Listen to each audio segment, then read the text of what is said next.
കോട്ടയം നഗരമധ്യത്ത് കൂട്ടബലാത്സംഗം എന്ന തരത്തിൽ സോഷ്യൽ മീഡിയയിലൂടെ വ്യാജവാർത്ത പ്രചരിക്കുകയാണ്. വ്യാജവാർത്തയുടെ സത്യാവസ്ഥയുമായി ന്യൂസ് ഡെസ്കിൽ നിന്നും ആസിയ ചേരുന്നു. ആസിയ, എന്താണ് ഈ സംഭവവുമായി ബന്ധപ്പെട്ട വിവരങ്ങൾ? ആരാണ് ഇത്തരത്തിലുള്ള വ്യാജവാർത്തകൾ പ്രചരിപ്പിച്ചത്? നന്ദന, കഴിഞ്ഞ ദിവസം നഗരമധ്യത്തിൽ വെച്ചാണ്, കോട്ടയം നഗരമധ്യത്തിലാണ് ഇങ്ങനെയൊരു സംഭവം അരങ്ങേറിയിരിക്കുന്നത്. നഗരമധ്യത്തിൽ ഇന്നലെ രാത്രിയോട് കൂടി ഒരു കാറിൽ നിന്ന് അസ്വാഭാവികമായ പെണ്ണിന്റേതുപോലെ സമാനമായ ഒരു കരച്ചിൽ കേൾക്കുകയും സമീപത്തുള്ള ഫ്ളാറ്റിലെ 16-കാരൻ ആ ദൃശ്യങ്ങൾ പകർത്തുകയും സമൂഹ മാധ്യമങ്ങളിൽ പ്രചരിപ്പിക്കുകയും ചെയ്തു. നഗരമധ്യത്തിൽ കാറിനുള്ളിൽ കൂട്ടബലാത്സംഗം എന്ന തരത്തിലുള്ള തലക്കെട്ട് നൽകിയായിരുന്നു അത് പ്രചരിപ്പിച്ചിരുന്നത്.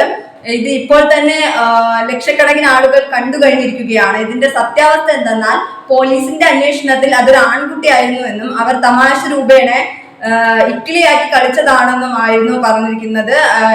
ആ കുട്ടി തെറ്റിദ്ധരിച്ചതിന്റെ പേരിലാണ് ഇങ്ങനെ ഒരു വ്യാജവാർത്ത പ്രചരിച്ചുകൊണ്ടിരിക്കുന്നത് എന്നാണ് നമുക്ക് അറിയാൻ സാധിച്ചത്.